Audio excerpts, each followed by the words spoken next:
Selamat siang pemirsa, apa kabar Anda? Senang sekali hari ini saya Ziva Zahranis kembali hadir untuk menyapa Anda dalam program Sumatera Utara hari ini, edisi Senin 28 Agustus 2023. Sejumlah informasi terkini seputar Sumatera Utara telah dirangkum tim redaksi kami untuk Anda dan berikut kita awali informasi selengkapnya.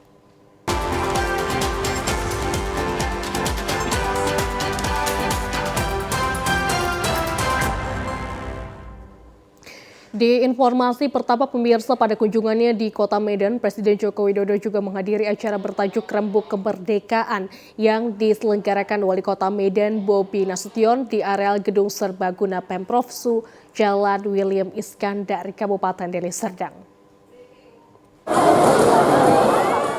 Setelah melakukan kunjungan kerjanya ke benua Afrika beberapa waktu lalu, Presiden Joko Widodo kembali melakukan kunjungan kerja ke Provinsi Sumatera Utara. Setelah melaksanakan agenda kerjanya di Kota Binjai pada minggu kemarin, Presiden Jokowi turut hadir pada perhelatan Rembuk Kemerdekaan yang diselenggarakan para relawan Wali Kota Medan Bobi Nasution. Ribuan relawan yang terdiri dari warga kecamatan hingga organisasi kepemudaan tersebut ramai menyambut kedatangan Presiden Joko Widodo memasuki areal Gedung Serbaguna Pemprov Su. Setelah mendengarkan orasi perwakilan relawan Bobi Nasution, Presiden Joko Widodo juga menyampaikan dan menyapa sejumlah relawan yang hadir di bangku tribun dan bersuah foto bersama. Presiden Jokowi tidak memberikan kata sambutan pada acara bertajuk Rembuk Kemerdekaan ini. Setelah menyapa relawan Bobi Nasution, Presiden meninggalkan lokasi dengan pengawalan ketat dan dijadwalkan kembali ke Jakarta.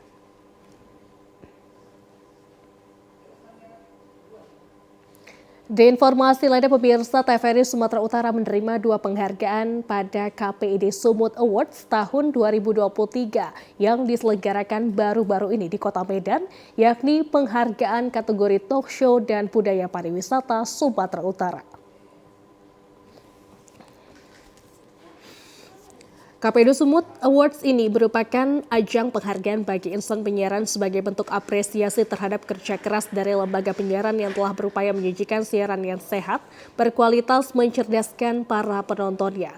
Sejalan dengan tema KPID Sumut Awards tahun 2023, yaitu siaran sehat masyarakat cerdas Sumut bermartabat, di mana KPID sebagai lembaga pengawas isi siaran radio dan televisi ingin mengajak lembaga penyiaran untuk meningkatkan kualitas siarannya sesuai dengan tema yang ada.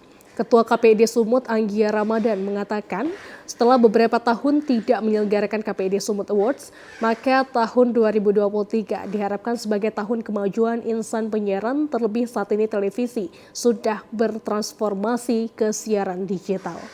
Dikatakan bahwa tahun ini terdapat 5 kategori yang diperlombakan, yakni kategori berita jurnalistik, televisi, dan radio, kategori talk show, televisi, dan radio, kategori budaya pariwisata, peduli anak, dan perempuan, juga hiburan, televisi, dan radio.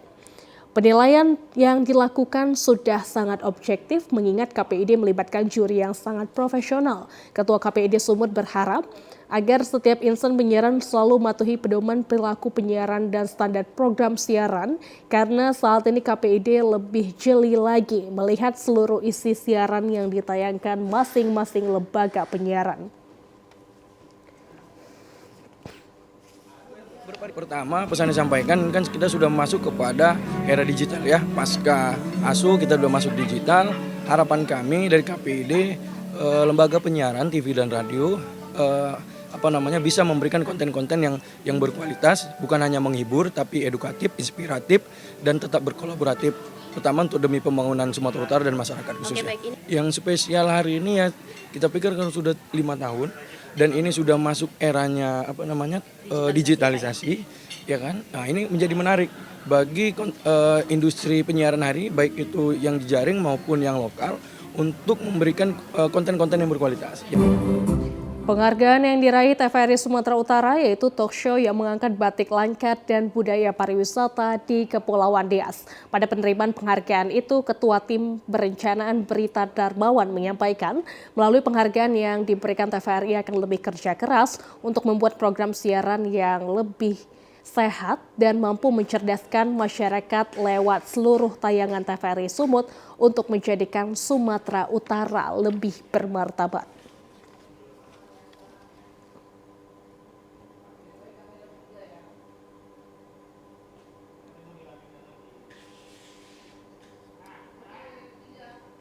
Sejumlah informasi menarik lainnya masih akan hadir usai jeda pariwara berikut ini. Tetaplah bersama kami.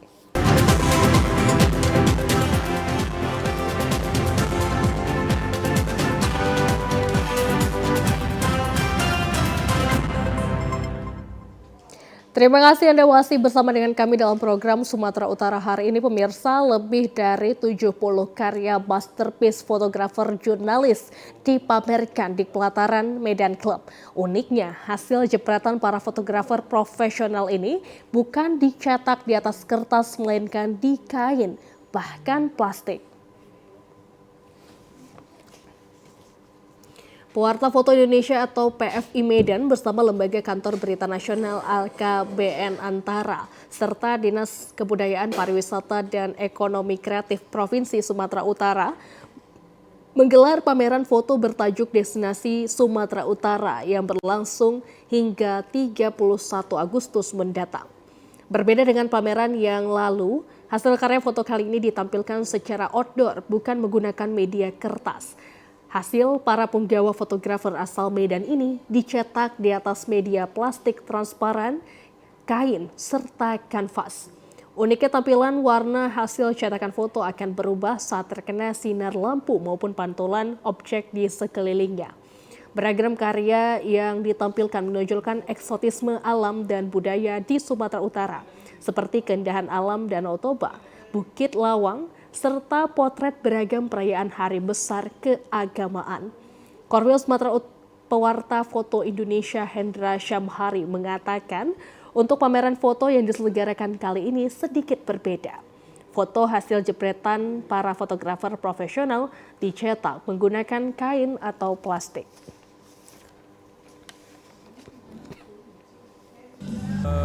Pertama, visi kita dalam mengadakan pameran ini, kita membuat sesuatu yang baru dan yang berbeda yang pernah ada di Sumatera Utara pastinya. Karena media cetak yang kita buat ini nggak hanya di kertas foto, tapi ada sebagian dari kain, ada sebagian juga dari plastik dan semi plat. Yang mana di pameran ini kita menampilkan semenarik mungkin visualnya pada saat para pengunjung melihat sebuah pameran. Pemirsa, untuk meningkatkan kualitas pendidikan bagi para peserta didik sekolah dasar di pedesaan, berbagai inovasi dilakukan satuan pendidikan dengan mengimplementasikan kurikulum Merdeka Belajar. Kurikulum Merdeka merupakan program yang dapat meningkatkan minat peserta didik untuk mengikuti berbagai pelajaran di sekolah. Untuk dapat menjadi sekolah penggerak, berbagai persyaratan harus dimiliki setiap sekolah, yakni melalui proses seleksi kepala sekolah dan mengikuti serangkaian kegiatan pendampingan yang difasilitasi oleh Kemendikbud. Sebagai sekolah penggerak diharapkan mampu mewujudkan peningkatan kualitas pembelajaran agar tercipta perubahan yang positif. Salah satu sekolah yang lolos menjadi sekolah penggerak pada tingkat sekolah dasar di Kabupaten Labuhan Batu Utara, yakni Sekolah Dasar Negeri 11443, Desa Sukarame, Kecamatan Kuala Hulu. Kepala SD Negeri 11443, Desa Sukarame, Hotmaida Sirait, sangat bangga karena dipercaya oleh Kementerian Pendidikan sebagai sekolah penggerak. Saat ini jumlah guru sedang dibekali untuk merancang kurikulum operasional satuan pendidikan sebagai implementasi kurikulum Merdeka. Hotmaida Sirait menjelaskan, untuk meningkatkan pendidikan karakter bagi peserta didik diberlakukan penanaman karakter melalui penguatan profil pelajar Pancasila, yaitu dengan mengurangi penggunaan plastik yang dapat mencemari lingkungan. Selain itu, peningkatan spiritual bagi para peserta didik di sekolah untuk menanamkan karakter toleransi.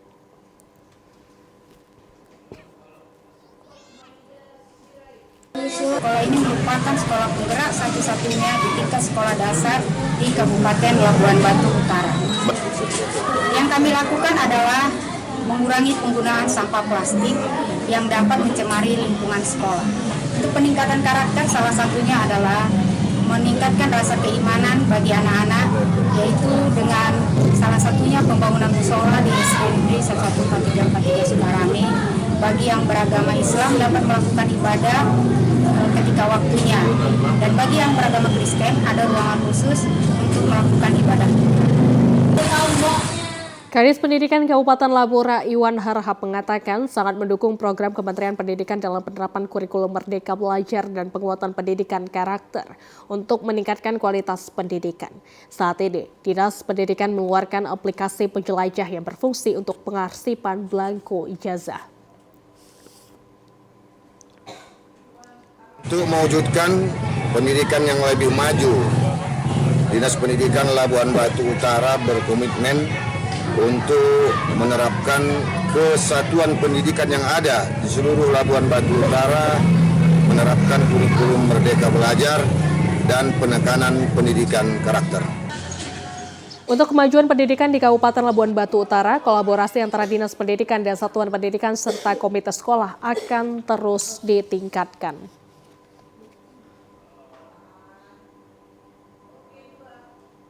Pemirsa, ratusan guru sekolah menengah atas mengikuti rangkaian perlombaan HUT ke-78 Republik Indonesia yang diadakan di kantor Unit Cabang Pendidikan Binjai Langkat, Kecamatan Stabat, Kabupaten Langkat.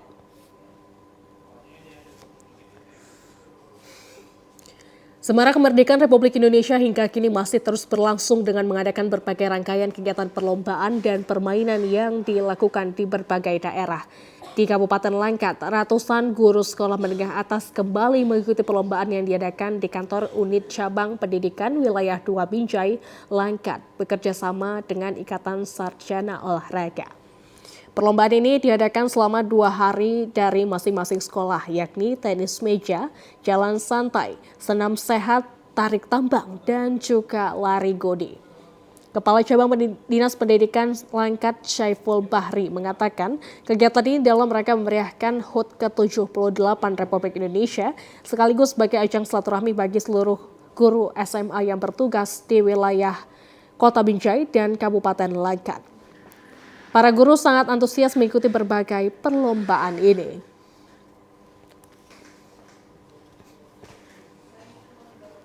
Pembukaan perayaan HUT kemerdekaan melalui beberapa permainan dan pertandingan, antara lain pertandingan tenis meja yang sudah selesai dan hari ini adalah hari puncaknya. Kita melaksanakan dari mulai pagi tadi jam 8.00, yaitu dimulai dengan senam kesegaran jasmani, selanjutnya jalan santai, kelenggaran dengan baik dan sukses, di mana kami dibantu oleh ISORI selaku panitia kegiatan ini, kemudian dibantu juga oleh para MKKS. Ketua ISORI Langkat Syaiful Anwar Nasution mengatakan, meski perayaan HUT ke-78 Republik Indonesia telah berlalu, namun para guru sekolah menengah atas Kabupaten Langkat dan Kota Binjai tetap antusias mengikuti jalannya perlombaan. Tenis meja, dan hari ini kita pertandingkan lari goni dan tari tambang, dan pagi tadi kita melakukan senam masal, setelah itu kita jalan santai dan sekalian door prize kita berikan kepada para guru-guru. Insya Allah kita akan programkan, dan kita memang sudah programkan dari tahun yang lalu, dan ini tahun yang kedua program Bapak Kacabdis dengan bekerja sama dengan ISORI Kabupaten Langkat. Bagi para pemenang diberikan beragam hadiah yang diberikan Kepala Cabang Dinas Pendidikan Binjai Langkat.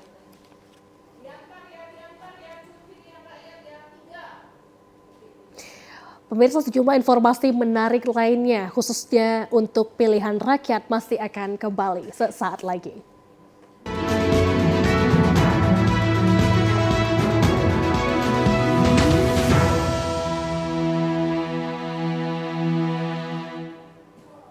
Pemirsa, menjelang pemilu 2024, sejumlah pemilih pemula di Gunung Stoli mendatangi kantor Dinas Dukcapil untuk merekam kartu tanda penduduk elektronik.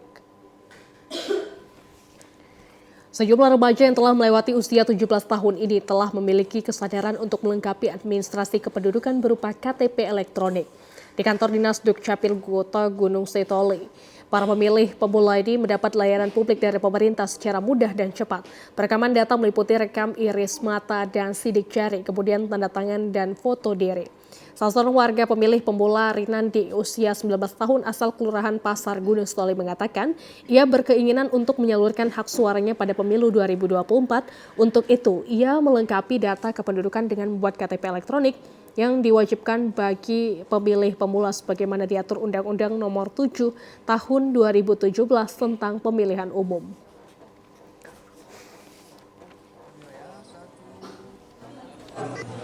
Buat membuat KTP, Itu dalam rangka apa, Dek? mempermudah segala urusan.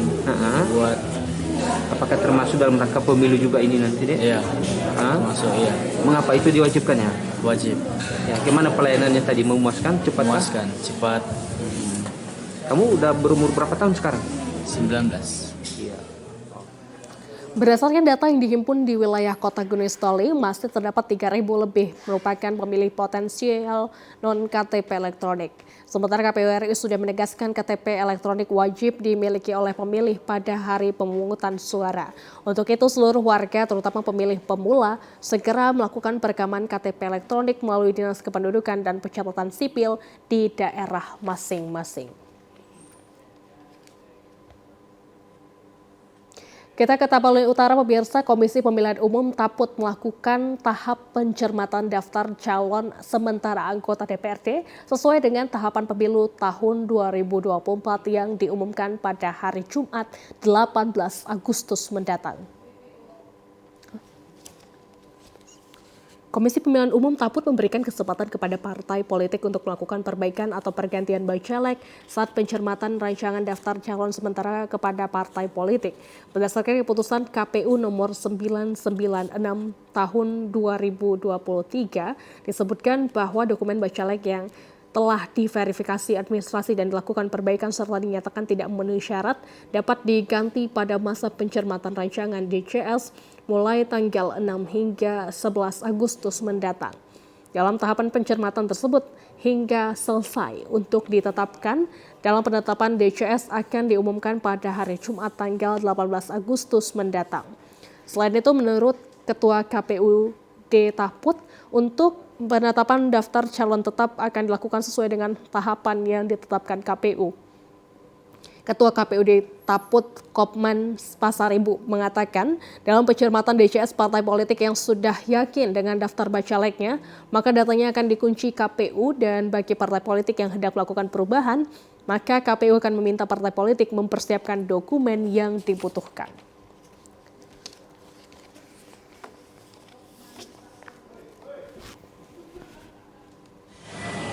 Calon DCS. Baru kita nanti akan menyusun daftar calon sementara. Tanggal 18 Agustus 2023 kita menetapkan daftar calon sementara. Itulah saya kira Pak Sagala kegiatan kita sampai saat ini, dan sekaligus kita meminta tanggapan masyarakat perihal peserta pemilu dalam hal ini calon legislatif yang akan kita tetapkan nanti dalam calon sementara. Kita ke informasi lainnya, pemirsa. Seorang ibu rumah tangga di Kota Medan dengan cara memaksa untuk menemui Presiden Joko Widodo yang sedang menyapa ratusan warga Sumatera Utara. IRT ini juga membuat kericuhan dengan melemparkan botol dan sandalnya ke arah Presiden Joko Widodo. Pada kunjungannya di Kota Medan, Presiden Joko Widodo pada acara bertajuk Rembuk Kemerdekaan yang diadakan relawan Wali Kota Medan Bobi Afif Nasution, ditemukan seorang ibu rumah tangga berusaha menerobos pengamanan ketat pas Pampres untuk menemui Presiden Jokowi. Aksinya ini mengagetkan ribuan warga dan para awak media yang hadir dalam kesempatan tersebut. Setelah diketahui pihak pengamanan Presiden, ibu rumah tangga tersebut langsung ditarik secara paksa menjauh dari Presiden Jokowi. Mendapat perlakuan kasar, IRT ini tidak terima dan melawan petugas dengan menyiramkan air serta melemparkan sandalnya ke arah Presiden Jokowi yang dikawal ketat pas Pampres. Saat diamankan, IRT ini berteriak dan meminta untuk bertemu dengan Presiden Joko Widodo, namun langkah Presiden langsung dibarikade oleh barisan pas Pampres. Para awak media yang merekam kejadian tersebut sempat dilarang pas Pampres yang berjaga agar tidak menyalahkan kamera. Ternyata ibu rumah tangga tersebut diduga mengidap gangguan jiwa dan saat ini sudah dikembalikan kepada pihak keluarga. Dan di informasi lainnya pemirsa, guna mengantisipasi kebakaran hutan dan lahan, pemerintah melalui Badan Penanggulangan Bencana Daerah BPBD Simalungun melakukan berbagai langkah strategis.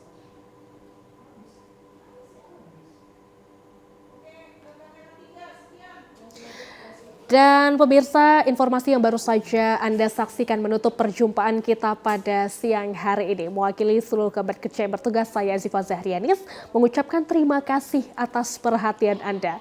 Selamat siang dan sampai sore.